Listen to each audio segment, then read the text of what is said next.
Yo, what up? This is Jacob Sokol, founder of Sensify, and welcome to Quadruple Your Coaching Biz. If you're already a successful coach, but want to take your biz to the next level with more ease, more fun, and more impact, then get ready.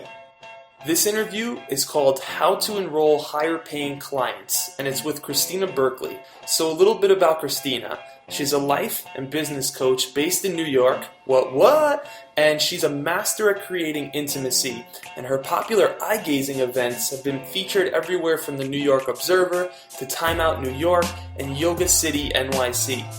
From 2009 until 2010, Christina was the director of One Taste New York, where she helped people get in touch with their sexuality as a path to healing.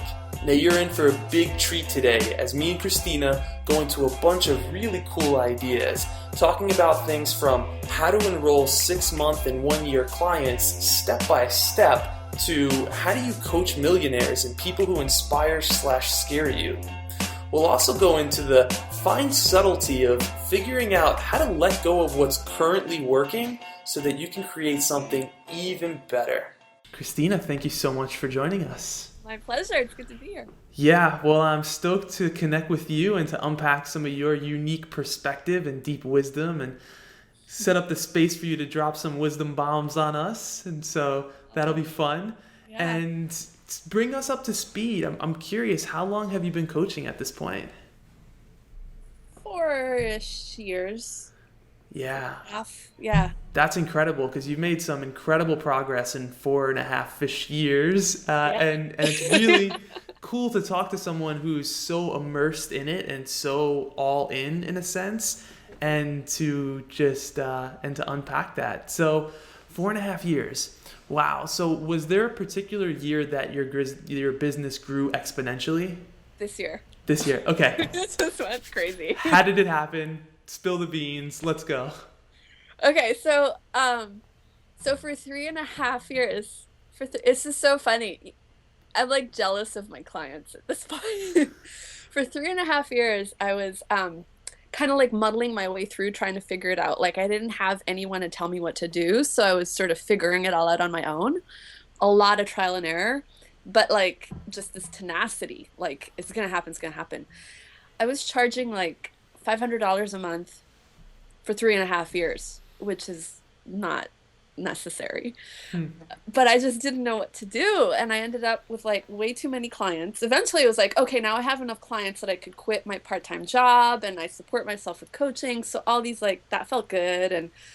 But then it got like completely not tenable because you need new clients. Anyway, it was just no good and very stressful. And I had enough money to be able to buy health insurance, but then I didn't have a life at all. But I didn't know what to do to get me to the next place. So I finally was like, okay, I really need advice at this point, and I need guidance. And I got my own coach. And so first 3.5 years, no coach, is that right? No coach. Yeah, I can relate to that because there's this kind of thing going around, like if you're a coach, you need to have a coach, and then there's shame if you don't have a coach, and it's a big question I get from a lot of people. Yeah. Okay, tell us more. So you got a coach. What changed? Everything changed. It just changed. It was like, oh my God. It was like water to a starving person in the desert, like, whoa. It was just, one, having somebody who just wouldn't let me get away with any of my small talk to myself, and then 2, someone who had experience. Like I got somebody who was way ahead of me, who'd gone through all the different things I was going, like could see like 20,000 miles ahead, Yeah. So then they'd laugh at all of my like little dramas with like, but I don't know if I should raise my rate, and like for somebody who then knows all those things that stop you, can gently kind of nudge a little this way, nudge a little that way. And I just did it, whereas before when I was tweaking it all out myself, I'd be really scared to take risks. Now it was like, well, this person knows what they're talking about. I'm spending a ton of money working with them, right? And there's this way where it's like, well, if it gets all fucked up, it's their fault, like there's a way where I could just put a little bit of the responsibility on the exploration on them. So I would just try things that I wouldn't have tried before. And it just really blew up my business. So what's one of the things that you tried that worked really well? Um, I went from kind of like really short packages or month to month kind of coaching to 6 months or a year. Before that was really scary, right? Like in your mind, you think, well, make it easy for someone to work with you. How do you make it convenient for them? The more convenient it is for them, the more likely they'll sign on with me, right? Yeah. No, turns out, right? Or then I raised my rates and I kept raising my rates. And it's like, well, like I don't know people who make enough money to pay that kind of fee, you know? And but I did it and wouldn't you know it. Now it's like I think I have to raise my rates again, you know, like Well, we're what? really sorry for you. Yeah, we pity you. We'll send Don't you a pity card. me. Yeah. No, don't pity me. But it was really scary every time I did it. Like every time I said a bigger number. Like I remember there was this my first group program that I ran. I had this like fight in my head. I'm like, well, I should make it less than my one-on-one, so maybe it should be like 2,700 for 6 months. But then that's too low, so maybe I'll make it 3,500 for 6 months. And it's like, whoa, I don't know if I should do that. And I was like back and forth, really? But I want to fill it. I mean, it's my first one. I'll just try stuff out. And I remember the first person I had a conversation with and proposed to for it, and I opened my mouth, and it was like, and it's $5,000 to do the program. I don't know where that number came. It was like, and I was sure I sabotaged my whole program right there. And it like overfilled, you know? Like there's a the risk taking, I think, was a huge piece. So for the person who's watching now who's like, "What? That is sick." Like I'm game going back to the first thing you said, which was instead of 1 or 2 month programs, it's like 6 months or a year. What would Yeah. be like the top 3 things you would tell the person who's watching now to just either pay attention to or to know if they wanted to start to work with clients for 6 months or a year? Okay, good question. Well, to know, like really, really deep change, the kind of change that lasts in somebody's life. Like, right? Like there's that whole workshop high experience where somebody meets with you, you have a powerful conversation. It's really great. They feel like, oh wow, I get it. And then they go back to their life and then their partner's there, the TV's there, the dog is there, their routine is there, whatever. And things just kind of devolve back into how it was, you know? And for someone to really make effective change, it takes a while of practicing something new, right? Before it becomes their new reality. And in those 3.5 years, it was like they had a 3 month minimum and they could go month to month after that. Rarely anybody really stuck around for less than 6 months. You know, like at about 6 months, the magic happens. And like I got to see that, and then it was like, okay, fine, 6 months, right? So in some part it's almost the understanding that the most powerful change is going to happen if you give them the opportunity to do the 6 months. So it shifts from it being about you and like, oh, is it about me and can I do 6 months to in some way Oh this yeah, is actually most helpful for them to be able to facilitate this type of experience for them. totally, totally. Yeah, I mean, when I was even when I was like telling them it was a 3 month minimum, and I felt bad about that. I thought that was crazy, but um, I'd say to them, you know, like anything less than that, you're wasting your money. Like, you know, people would really want to do a month, or they'd want to do 2 sessions, or they'd want to whatever, you know. And it's like I don't want to entertain that. You really will be wasting your money. I don't like rather not. Yeah. So in a sense, just like let's just cut to the chase. This is how long it takes. And people really appreciate that. Like people appreciate the no bullshit approach. Yeah. When you're like, you know what? It's a big investment of your money and of your time. And that calls something out of them versus, yeah, no, it's easy for you to do this. Let me show you. Yeah. Or then they're So like, we don't so take it it seriously. it's almost like going right to the heart of it. Like, let's get real. This is not something that is going to be a sneaky process or something that's kind of like a side project. Like, this is really it. I'm going to Right. show up that way. You're going to show up that way. Yeah. Let's do this. Yeah. That's another point. Like to the audience that we're speaking to right now, something that I learned and I'm still learning, and it's key, is being discerning with who you work with, who you choose to work with. So in the beginning, when I was just starting out, or when I was feeling, insecure about my skill as a coach, etc., I found it easier to work with people who needed me, right? Like they needed help. They were in trouble in their lives somehow, right? And they saw me as someone who had all this wisdom, right? And I had the answers for them, right? And it turned out that that was not a powerful coaching relationship, right? Like it was easy for me to feel like, okay, I can help them. It's okay, right? Versus there were other people who really didn't need a coach. It's like, well, am I good enough to work with them? What do I have to offer, right? Now it's like working with people who are so on fire and so excited about whatever it is that they're creating or whatever it is that they want is so much more exciting, productive. There are so many more successes. They love you as a coach. You love them as a client. Like they don't need anything. Like, and those are the people who are more likely going to get it. It's like, it's 6 months and it's going to take everything you've got. Like, I want to work with people who they really want to prioritize whatever this thing is. And that's it, like, and that's how I work with my coach. It's like our work is the point. Yeah. You Yeah. know, Yeah. Yeah. it's not like sort of like it's not like my once a week I go to get a massage or something and I pay $100 an hour and it's like I could either go that week or not go that week, whatever. It's like I had my coaching session on Tuesday. I got to get my stuff together. What am I going to bring up? Because it's on. Totally.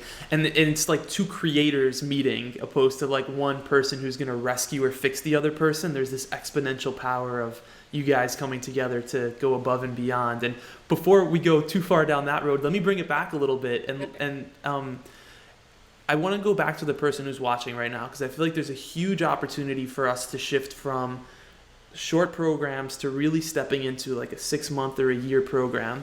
And the fears that I think would come up for me if I was at this point would be, one is two fears. One is that they're not going to be able to afford it, number one, because it's going to be significantly more. And number two is, well, if we work together for a year, aren't we going to run out of things to talk about at some point? Like, aren't we going to go through all that? So maybe you can speak to those two fears and any other fears that maybe came up for you when you started to shift from that point of like, all right, I'm going to really commit to doing these longer programs with people. Mm-hmm. Okay. So the way the process works for me, and I don't know if this works this way, same way for other people, but I had an inkling that this was a more powerful way to work with people. I didn't quite know how it would look like, or I didn't know how to do it. And it was sort of like, fuck it, I'm going to try it out and see what happens and figure it out along the way. Like I don't need to know. The fear of what do you do? Like, do you run out of stuff? That's a little bit like in the initial conversations I have with people to see if I want to propose to them or not. I'm looking for, are they somebody who's on fire about their life, or are they somebody who has this particular thing that all they're looking for is, I want to figure out how to quit my job, or I want to figure out how to leave my husband, or I want to figure out this one thing, right? And if they're just so intent that that's the thing and that's the only thing that we can get to in those initial conversations, I kind of have a sense that they're not the client for me. People will come with, this is my thing that I'm grappling with right now. And then I'm always looking underneath that. What is the deeper desire? Like, what does this person's soul want to be doing on earth, right? How does this person want to use their life? And so if in those initial conversations with someone, we can get there, and that's where we start creating from, and that's where I feel the fire is building, and it's like, how do they want to use their life? Then the content of what we're working on throughout 6 months, a year, whatever, that'll change. But the vision is so much bigger. Like they don't need to know right now if their big, huge project in a year is I want to build 17 hotels in Dubai, like that doesn't need to be concrete. What needs to be is like, I really want to serve people, or I really want to leave something lasting that my children will be proud of, or whatever it is for them.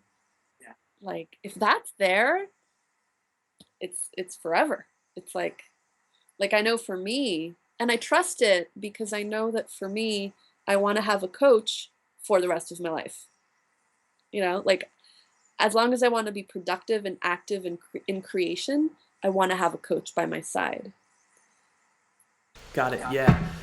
So that's incredible. And do you just straight out ask the question, like, what does your soul want? Or is it, how do you navigate going to that place of really getting to the core of what it is that is there for you to then work with? Depends on the person. So there's some people, you pay attention to the language that the person you're working with is using, right? So with some people, they will respond really well to language like that. What is your soul? What is it calling for? Or what does your body tell you? Some people, if you say that to them, they're just going to be like, They're like, peace. Yeah. yeah, That's whatever. great. Yeah. Right? Some people can really feel, some people are really in their heads. So you kind of meet them where they are. And to some people, just what do you want? Right? And then they'll say, and it's like, okay, well, what will that get you? What will you get if you get that? What happens then? Right? You just lead them down that path. Cool. Well, I love that we're exploring this idea of moving from, let's say, a 2 month or a short term engagement to a long term one, because I feel like there's so much in here that will be so useful and there's a lot we can talk about. But I do want to ask you just another question on this topic, which would be, has your enrollment process changed in working with people for 2 months versus working with someone for a year now? Totally. Okay, bring it. Tell us what, top three things we need to know for the person who's watching this who's like, I am so gonna go try this now, or like, I'm committed to getting my first 1 year client. I stopped selling them. Before I was selling coaching. Now I just serve. Like I find opportunities to have these deep, powerful conversations with people. They're like 2 hours long. There's at least one. There's usually two. Vast majority, at least two. So I'm talking to people at least 4 hours, 6 hours. It takes months. It's not like uh, I did a little meetup. They had a sense of me. We had a half-hour conversation on the phone, and then they gave me their credit card. That's kind of how it went when I was charging $500 a month, right? Now when it's like tens of thousands of dollars, that's not going to work, right? It's not about my newsletter, it's not about my website, it's not about my nifty blog, right? Like all I'm doing is focusing on how can I rock this person's world? And I'm not attached to whether they say yes or no if I propose to them. Whereas before I was just proposing to everybody, Yeah. right? Yeah. Now it's like I give the best of me right up front. You know, it's a completely it's like a counterintuitive shift in mindset. The more they need to experience in their life in present time, a shift. And as they're experiencing the shift, and they haven't paid anything yet, but all of a sudden they're talking to their husband differently. They wrote that letter to their boss. They started having conversations with their potential clients. They took some bolts, they jumped off a cliff, whatever the thing is, right? Yeah. And they haven't paid a dime, but you're on it with them. You're like, okay, what happened? Tell me this. Here's some homework. Write me an email. What are your insights? Yeah. What are you going to do about those insights? Right? Yeah. And they're like, wait, but I'm not paying you. I don't understand. You're like, don't worry about that. Just let's do this thing. Then they're like, so how do I get to work with you? Yeah. Totally. Like, hey, this is awesome. Tell me how to do this. Do you ever offer someone service if they don't ask you that question? So in other words, for the people who are watching who might not understand what I just said, basically, how do you know when it's time to say, okay, I've served this person enough, I'm going to offer them service? Do you do that, or do you wait for them to say, okay, can I work with you? Majority of time they say, can I work with you? There are still a few situations where I'll ask them. So if it's somebody who I feel like, oh, this person, I really want this person, I want to talk to this person once a week for the next year. Like that'll make my life awesome. Um, or they're so amazing they scare me somehow. Like I can't believe I'd ever be their coach. Whoa. Um, and they haven't, but I could tell that they're getting a lot out of it and they haven't asked yet. I will take the lead after at least the second conversation at the earliest, um, and propose. So we'll get to some place where they're like in that place where it's just like, yeah, and I'm going to build a house on the middle of a whatever and create a racetrack and have a philanthropic whatever they're saying. And when they're feeling it and I'm feeling it and it's like, wow, that's beautiful, I'll ask them, do you want some help with that? And there they'll say yes, generally. It's like, well, okay, I'm so inspired by what you're saying. And I would love to tell you, like, I am hell yes to you. Like, I would love to work with you. And I'm really honest. I don't play hard to get. I'm really honest. And it takes this and this and this, and then I'll propose. And people appreciate leadership. So what's that process like? So the process is this person is awesome. I'm not going to pretend they're not. We've got to the point where I've already served them, and I'm really clear that I'd love to work with them. So I'm going to tell you, you're awesome. Would you like some help with that? Yes. And then it almost seems like you tell them why they're awesome and why you're choosing them. Like it's like, here's what I like about you. Here's why this is a yes for me. What happens at that point or after that point? And I'd like to go as in depth as possible if you're cool with it, just Sure. to make it as valuable for everyone watching. I'm sure they're wondering, like, not this step by step method, but like, what are the things that you really want to make sure you're hitting on in this part of the process? So once we're there, it's really not that complicated. It might take a little bit of time, but it's like, to me in my head, I'm like, okay, now we're at the proposal, right? And they know it's happening and I know if I said that, it's clear that's what's going on, right? Yeah, that's great. It's like, well, it's like when you know you're about to have sex. It's like, all right, we know that this is about to happen. Okay. Yeah, it's like, Okay. so pretending it isn't kind of feels skeezy, right? Yeah. Like Yeah. there's none of that. Um, so then I'll be like, well, um, whether I have a program coming up or working one-on-one, it's like, well, I'm a coach, right? And I would love to work with you. And they'll be like, they're usually, if they said yes to the other thing, they're probably going to be like, okay, tell me what does that mean? And I take them through, and this is something that I learned from Rich Litvin. He's the first one who showed me this, and I find this very valuable. It works really well. Because if you tell somebody that they're going to be paying you 20 grand, 50 grand, 10 grand, whatever, for X amount of hours with you, they're just going to kind of do the per hour calculation and it's going to seem crazy in their head. It's like they're paying for time with you and that's valuable in some way, and that's just nuts. And it's false. The value of what you're doing with them has nothing to do with how much time they spend with you. Some clients, I have 15-minute sessions with them. It's not about the time. So you want to make sure that they get a sense of, well, what am I getting? What is this for them? And then if they need to go home and talk to their husband or talk to their boss or whatever, right? So I outlined for them, regardless of what program we're doing, of my options, right? These are the things we're going to hit in our time together. We're going to go over your vision. So we talked about it in these conversations we've had. We're going to get way more detailed. Okay. What is it you're creating in all the different parts of your life?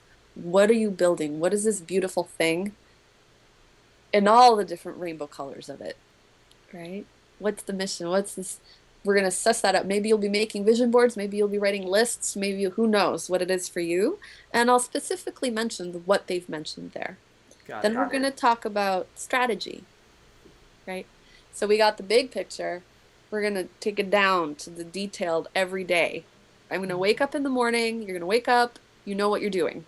You know what computer programs you need. You know who's on your team. You know what emails you got to, like, you know what to do every day. Are you working out? Are you, whatever it is, right? What is the strategy that's going to get you from where you are right now to where you're going? Then we talk about mindset, right? Like, where's your head? What are all the like the little gremlins in your head that are keeping you stuck, right? Everybody's got, is it fear? Sometimes self-doubt, sometimes whatever, right? All of those mindset things, we're going to limiting beliefs. When coaches talk about those kinds of things, we'll handle that stuff. Then skill set. What do you need to know how to do that you don't know how to do? Right? What resources do we need to get to you? What books do you got to read? What courses do you have to take? Right? We'll set you up so you have all the knowledge and information. You don't need to worry about that. And is all this coming from either your memory or your heart in that moment, or do you have some kind of documentation that you're referencing? I just got these 5 things. Okay. Like I know these. Okay. Right? We got to 4. I interrupted. Yeah, But yeah, okay. yeah, no worries. 5th one's energy. What are they doing with their energy? Right? And I learned these 5 from Rich, and I find that they really cover pretty much everything that happens in coaching. Right? And it's in a way that is just clear, point form. The conscious mind can be like, okay, these are the things, right? Because you can't really tell your client what you're going to be doing on session 3, session 18, session, we're not working on modules, right? So that's that, and it's a good chunk, and you relate it a little bit to what they've been talking about with you for the last however long, so they get how this has to do with them, right? So they're like, okay, cool. So you get that. That's some good value of coaching, right? And then you move on to the logistics. So I have 3 ways to work with me. There's one-on-one coaching for a year, one-on-one coaching for 6 months, and there's my group coaching program. This is what they look like. This is how many times a week, a month we meet, how long we meet for, email, phone, groups, Facebook, whatever it is that your program looks like, logistics, all that stuff that they could possibly ask. And then once that's done, then you do the money part. That's the very end, right? It's like, and that's the one everyone's sort of waiting for the whole time, right? And that's the scary one for you as a coach, where you're like, ah, right? Well, on your website, you say your prices in some range, right? You say, okay, it's within 7,000 to 25,000 for a period of time. So they have a ballpark already, is that right? And then you're figuring out, I guess, do you choose in that moment how much it is, or do you already know how much you're going to be charging? I know. Okay. I mean, I kind of know. I mean, I might be like, my coach may have challenged me, and I'd be like, am I really going to say the toy number? That's whatever. But I know, like, coming into an enrollment or a conversation where you might be proposing, knowing your numbers like the back of your hand is so important. Yeah. Flubbing your numbers, just so unprofessional. Like, you wanted to come across like you've said this 20 times at least in the last week, like, it's just what it is, right? It's the easiest thing. And then you say it's this number, and this number. And then you don't say anything. That's it. And you just wait. So it's $25,000 to do the year with me. Okay. And then as they're oh, okay, well, okay. And so they're going to be the first one to talk. Is that pretty much every single time you just don't say something until they say something? Exactly. Okay. And then what are some possible situations that can come up at that point?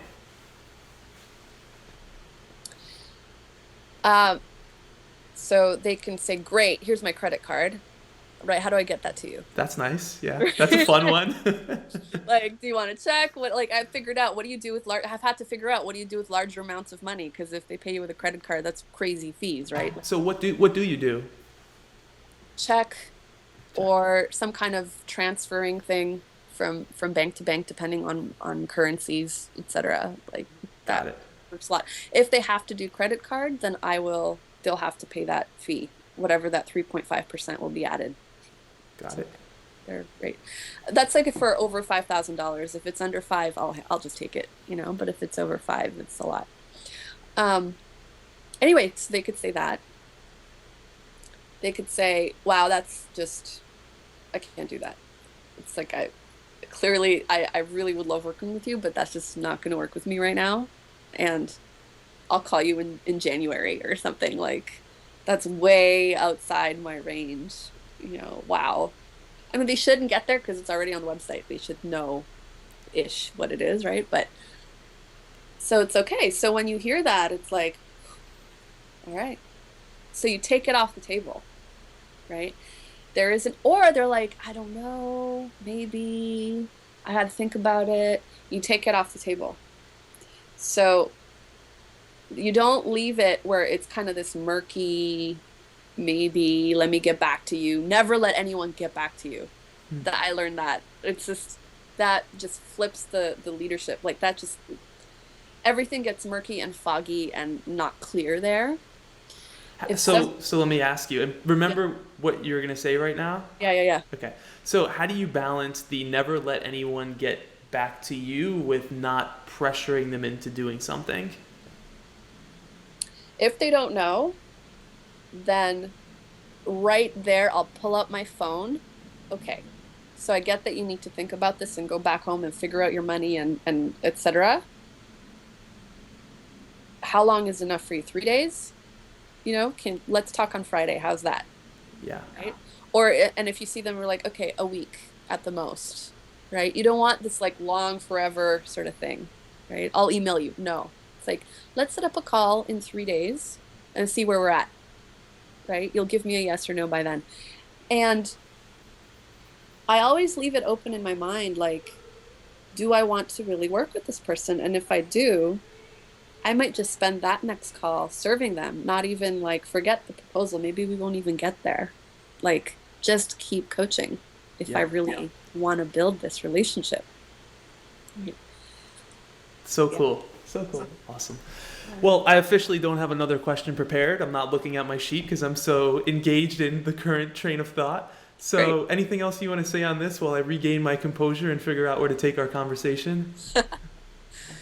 Yeah, everyone comes figures out their own style. Like the whole thing is for me the way I learned my way is I got a coach who told me their way, and then I tried their way out and noticed what worked for me and what didn't. And um, it was very important it is very important for me to not be a skeezy salesperson, right?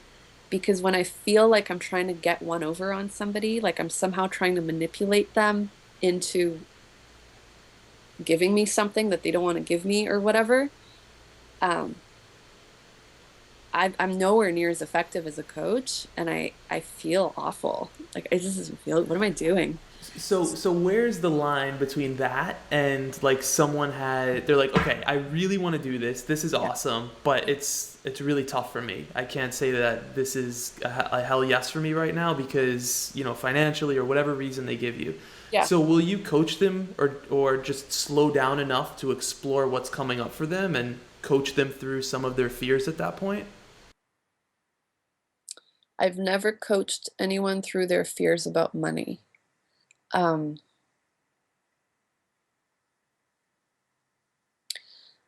Sometimes, depending on where my business is at, like if I have too many clients already, I just, well, wait, like let's check in a month, or maybe in 3 months, right? Like I have clients who come on who I started working the relationship with them 3 years ago.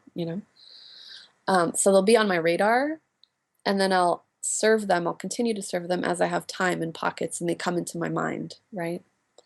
If I don't have that many clients, a lot of contracts have ended, there's nothing really coming up on the horizon, I have a really big bill coming that I need to, and I have space to serve, then I might, offer them some kind of creative, okay, well, instead of 3 sessions a month, what about 2 sessions a month? And it'll be this price. I had one person who just could not afford anything and was so inspiring to me, and he wanted to work with me so much. So we figured out what the hourly rate was, and then we cut that into four.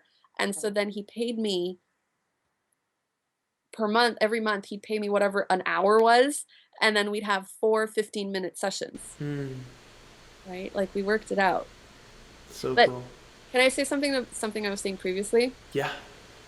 That instead of the skeevy thing where you're trying to manipulate somebody with money, which is what I was doing before, now it's there's so much front end serving, like so much powerful coaching that happens just for free, like with people every day, all the time in these conversations, that the experience over here, there's no longer any shame about asking for money. Now there's giving them an opportunity to have what they want. Like, I That's powerful. So giving them an opportunity to have what they want. What a cool little or huge reframe. Yeah. totally, but it's just true. Like, that's what it is. Yeah. Yeah. Like, here it is. They want this thing. Awesome. Here it is, you know? And people who aren't like, honestly, at this point, people who aren't like, oh my God, I totally want this thing with you. Let's do this thing. If they're not like that, I don't really spend the time trying to convince them to get to that point, because I know that coaching that person is going to be difficult. It's not going to be pleasurable. I'm going to be convincing them for the entire coaching relationship that they're getting value out of this experience. Right? Got it. Yeah. Okay, cool. So this is so great. Thank you so much for bringing us in and sharing. And for everyone watching, I'm sure their notebook is all scribbled in right now.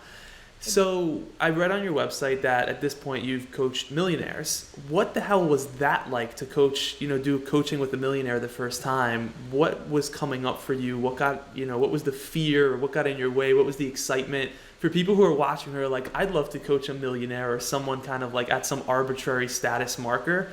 Right. What is it like the first time? What do you need to overcome? And like, what should they know about that process?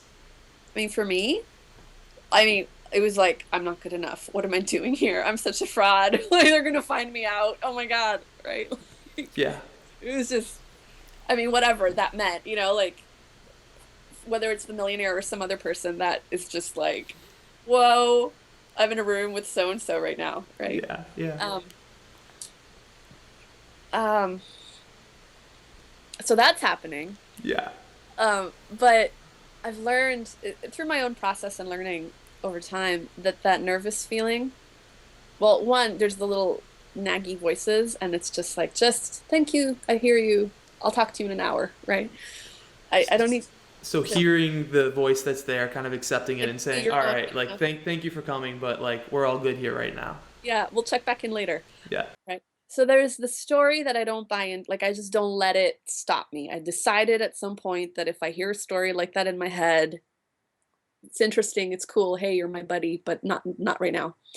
The thing that I can't make go away, or I have to work with, is the feeling in my actual body, right? Like the nervousness, there's an anxiety, there's some kind of thing that's going on where my heart's beating faster and I'm buzzy, and it's sort of like there's more adrenaline going on than I'm usually comfortable with.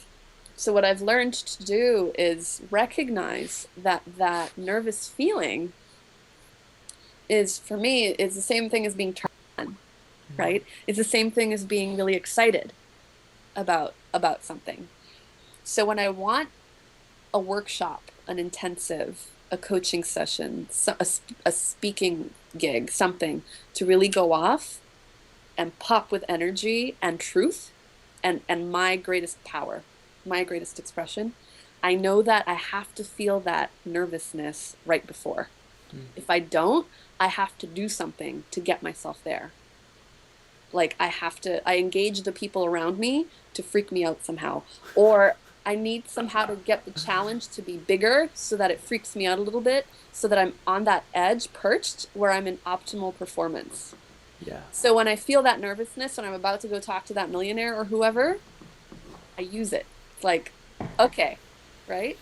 And then you could just, depending how you do it, you could say it, right? Give us an example of how you would use it and say it. Like, I'm really nervous right now. Well, that wasn't what I expected you to say. Okay. Like, you just put it in the room. Just so you know, my body is kind of freaking out right now that we're talking, and I'm really excited about it. Yeah. Let's see what we can create. Yeah, that's so awesome. The first time I enrolled someone for a year, that was my experience. Was I was like, wow, I haven't been nervous on an enrollment call and I can't remember how long. And I just said it to him and it was like, well, that's kind of awesome. I guess this is exciting. Yeah. Yeah, right? Because they feel your energy. So there's this thing called limbic resonance where people feel what the other person's feeling in their body, right? So if you're feeling a certain way and then you're pretending that you're not, everyone can tell that there's something not quite in alignment in the conversation. Whereas if you just sort of like put it on the table, or if you're in a coaching conversation, for example, and it's your client, and you get to a place where you just don't know what to say, right? And before I used to think like, if I was Steve Chandler or if I was whatever, I would know the perfect question to ask right now, but I'm such a bad coach, I don't know what to say. And I'd start judging myself, right? Like, I'm stuck. Shit. This person's paying me money and whatever. Now, when I get to those moments with a client and I don't know what to say, I'll either just say nothing and wait for them to say the next thing. I'm no longer scared of silence. Or I'll say, I don't know what to say right now. There's this way where I've just come to this, it feels kind of open and blank. I wonder what's here. What do you think? So good. So for the people who are watching right now who are like, okay, not only am I going to go enroll my first 6 month or 1 year client, but I also want to work with that person who like would inspire the hell out of me. Like that would be incredible.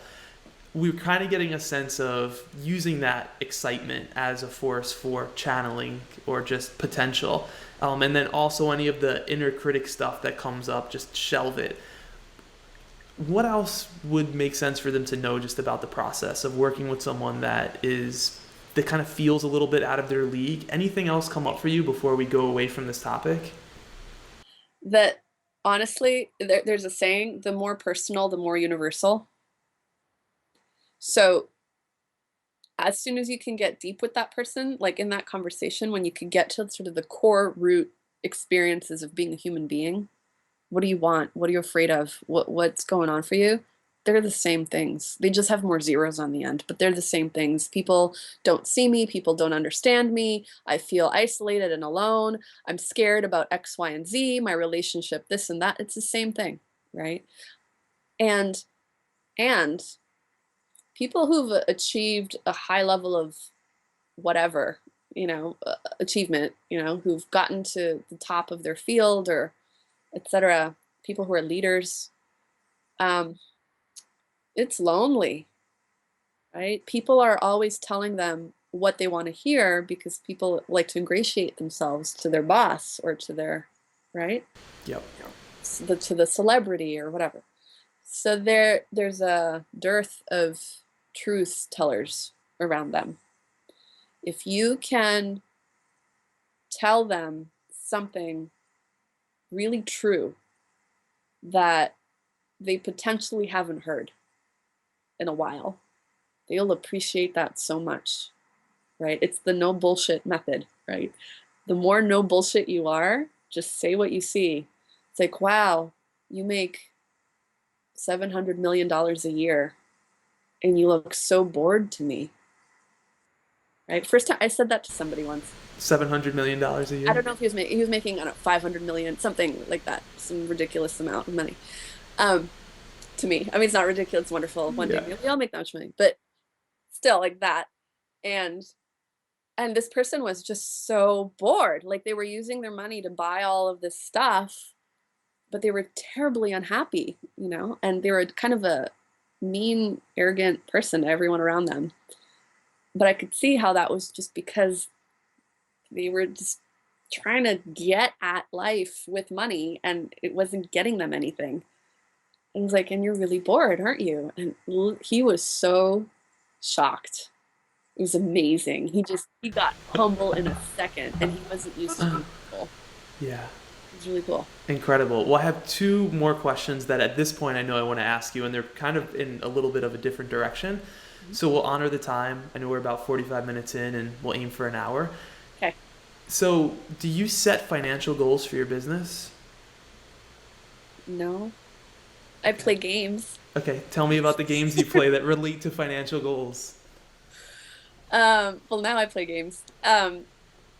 So with Rich Litvin, he's my coach. He every now and then he'll do this thing called the 90-day money game. So I'll pick a number that I think is not achievable to make in 90 days and put it on a big poster, post big on my wall, and then do some kind of like thing where I can track the money coming in, but that's not the important part. I'll track the conversations that I'm having and the proposals that I'm making. And I've noticed I need to make about 3 times the amount of proposals to how much money I want to be making. So then I know it's like if I want to make $80,000 in 90 days or whatever, then I need to make 3 times that in proposals. So then that means, given what my programs are, how many conversations do I need to have? And then I need to have even more because I'm not going to want to propose to all those people. Yep. And then tracking the conversations. And then my experience is my like, yes, I win experience isn't, yes, I got $3 more thousand in the bank. It's, yeah, I got another conversation. Like, yeah, I got another proposal in. It's like, yeah, I have one more person to talk to. Yeah. I know as long as that's happening, the money will come. That's not a problem. So cool. Yeah, so cool. So the last question that I can think of at this point is what's the thing that's been most challenging for you or the biggest struggle that you faced in the last year since this exponential boom happened? The biggest struggle was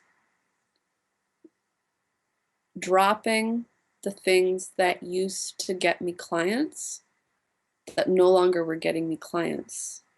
So there's a whole program I used to do. There's a whole brand of coaching I used to be involved in. There are all these events I used to run that I've been written up for, and they're my kind of like call to fame, like people know me for that stuff. But they no longer were exciting things for me to work with people on, and they also weren't bringing in the kinds of clients I was really like now turned on to work with. And letting all that stuff go, that was how I got here, was really, really scary because even though I knew going forward I'd have to change things and something new was happening, I wasn't sure. And I'm still like creating what's the new thing. I don't really know. I just know it's not this. So, but letting that go where it was working before at $500 a month, like your safety blanket, And it's like, no, I have to change everything now. And it's like, what if it doesn't work? What if it all falls apart? What am I fooling myself? Like, and the thought of like, this isn't real. This is just a mistake. It's just a fluke. Like, um, yeah, there's this identity shift, like, and letting go of as the growth happens. It's like a snake that sheds its skin every now and then. It's scary because there's nothing to hold on to, and you have to trust yourself. You have to trust in your creative power, right? That you'll have the tenacity to keep going, and even if you don't know what you're doing, that you're just gonna play and figure it out because fuck it, there's this one lifetime. And if it doesn't work out, you could go back to the old way anyway. Yeah, that's beautiful. For the person who's at that point who wants to or who is going through that process of shedding the skin and letting go of what was working but isn't fulfilling them anymore, what advice would you give them as far as how to deal with it? Conceptually, I get trust yourself and know that this is part of the process, but as far as actions or anything that they can do, like what might that be like? To like move into the new thing. I mean, I remember one day I drank some coffee and I got another I like big poster boards and this whole pack of colored markers. And I just started drawing, like, what am I doing? What are my values? Like, what matters? Like, Yeah. get back down to what are my values? What am I doing with my life? What's the point? Yeah. Right.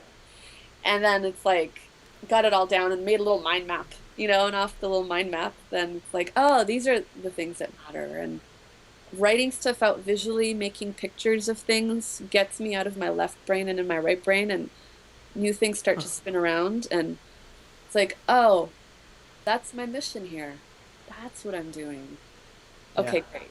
Oh, And once I can get excited about that, yeah. all of the worries and whatever, there's no more space for that because it gets filled in with juice for what's coming. So, so, so good. Well, thank you so much for sharing your wisdom. This is incredible. And for the people who are watching who want to more deeply engage with you and your work, what's the best way that they can do that? My website, they could check that out. You mentioned it a few times, ChristinaBerkeley.com. Okay. Take a look. If you're interested to talk, write me a little note. Yeah. And we'll take it from there. Millionaires welcome, and everyone else welcome, Yep. as well. Cool. Well, Christina, thank you so much for taking the time to share your jewels with us. And you definitely dropped some atomic wisdom bombs over here. I'm bringing it back to the 90s. That was a real 90s reference for me. But yeah, just huge appreciation. Thank you so much. You're welcome. This has been fun. Okay, cool. Bye. So, what was your biggest takeaway from that interview? Shoot me a tweet at Jacob Sokol with the hashtag 4XCB, like 4 times coaching business, and let me know. Now, if you're already running a successful coaching biz and want to take it to the next level, I'm hand selecting 7 coaches to join me in an exotic mansion for a month to work side by side together as they quadruple their coaching business. The project's called the Quad Crib, and it's the only way to work with me one-on-one 2015. To apply, go to thequadcrib.com. That's the QUAD crib.com. Alright, yo, talk soon. Peace.